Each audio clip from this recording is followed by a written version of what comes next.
Hello everybody, Josie from Pros Kia Tacoma here to talk to you about the electronic parking brake. We're going to be working on the 2019 Sorento SX, but this feature will also be available on some of our other models, like the Kia Stinger.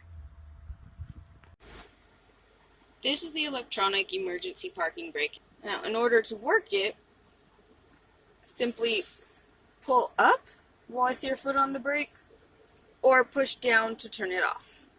So, for example, my parking brake is on. I'm going to push on the brake and push down on the parking brake, and it will turn off.